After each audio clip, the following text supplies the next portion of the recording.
Good afternoon, folks. Backyard Garden Pro with you. Time to put up an electric fence. I am tired of the rabbits getting all of my winter vegetables. I planted about $40 worth of cabbage, 2 types of lettuce, broccoli, turnips. The turnips, rabbits do not eat turnips. Collards, they eat collards. Cauliflower, asparagus, all those things there, the rabbits devoured. And then my dog, my poodle, got in here in my garden and tracked up everything, trying to catch rabbits. So putting up an electric fence. I had one up several years ago, but it passed away probably 2 years ago. So putting up a new one here. So just want to kind of show you what we've got here. Okay, let's put up an electric fence. What do we need to do this? Well, we need fence posts. I bought these posts right here at Tractor Supply. I think they're about $2 a piece or so, but it's got a nice metal shaft on the end there, a little place for you to put your foot down.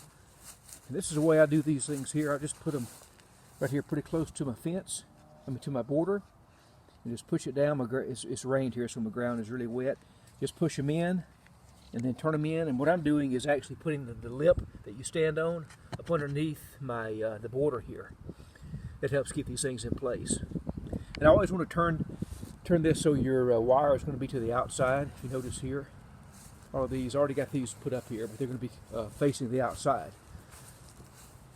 And I've got, I'm going to go solar this time. I've got a solar powered electric fence controller. Pretty simple. You got to charge it for 3 days out in the sun before you can use it. It's a cloudy, rainy day, but it is already charged some. You connect your hot wire to the red outlet here, and then you put your ground, connect it to this one right here. Just tighten them up. And I've got 3 grounding rods here.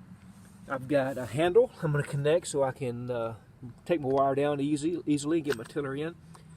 I've got an old-fashioned hatchet here with a hammer on the end to help me drive some of the stakes in the ground and whatnot. Got some electric wire. And this is an old ground from years ago that I had. I'm going to use it also. The fence controller company recommends you have 3 grounds. So I'm actually going to do one better than that and have 4 grounds. So we're going to get these things hooked up here, and we'll get started here in just 1 second. All right, so what we're going to do here is drive this grounding rod here, and this is just a piece of threaded round bar here that I've got. Got it started here, and I've got my safety glasses on, so we're going to be safe. Already kind of got it started. Just going to hammer this thing in the ground. Again, it is very wet here already, and the deeper you can go, the better, because these grounding rods work off of moisture. So if you can drive this thing in the ground, a couple feet, when it does get dry in the summertime, you'll still be getting a good ground, and your fence will still work very well. So there you go. I've got about 1 foot left up, so about probably 2 feet in the ground. And they recommend having these things about 10 feet apart. I'm going to put my fence here in the corner, or my controller here in the corner. So about 10 feet, I'm going to put these other 2 in place right over here. All right, so you can see here, this thing is about waist high on me here. I'm going to get this second one going here in the ground. Again, I recommend doing this when it's rained.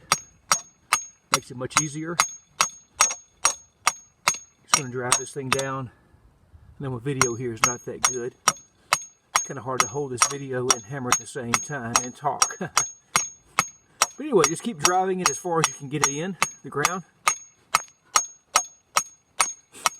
May not ever get this thing up. I guess I'll have to take a saw and cut it. But that's in the ground very good here. So, and then my third one here, I'm going to put it here right beside the outside. What I do is I'll take some Roundup and I'll spray between my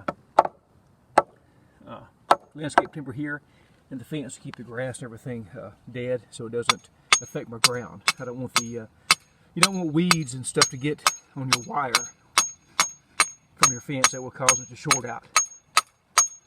So anyway, we're driving this one in. Going. Look at that, man. Hit a soft spot. All right, I think that's good. So we'll catch you in just 1 second. Good afternoon again, friends. Backyard Garden Pro with you here. What I decided to do with my electric fence is just mount it on the wall here. I've got it facing kind of a south direction here, so it gets a lot of sun here, so they'll do a good job charging. What I'm going to do now is run my wire from my furthest grounding rod over here, connect it to that first rod, to the second rod, to the third rod here, and then right around here to this last rod, and then back up here to my controller. So we're going to do that. All right, we've got the wire here tied to the first grounding rod here. Goes along here to the second one. I've got it twisted around there several times. And then coming along here to the third. I've got it twisted several times here also. And then I have it going up here to the controller and connected to the ground connection here. Right now I've got some slack here I'm keeping just to let everything settle down, so in case I need to tighten up, I've got some room that I can make some adjustments. I've got the wire connected to the hot terminal here on the controller. It's going, it's wrapped around here about 4 times, tightened up, and then down to my post. And what I did, I ran it fairly low here, because my main goal is to keep rabbits and other animals out of here. So I've got it going along here on every post. Now what I did on the corners is I pulled the wire nice and tight, and then I made a wrap here to help hold the tension in the wire there. And then just did the same thing all the way around the entire fence here. So I'm not going to go all the way along here, but I ran the wire all the way down here to the corner, all the way around back, and then to the back of the garden area. And then I brought the wire all the way back around, and I just tied that directly here into the to my first post here, so you can see right here. So that's pretty much it. I'm going to power up here in a minute and make sure this thing works.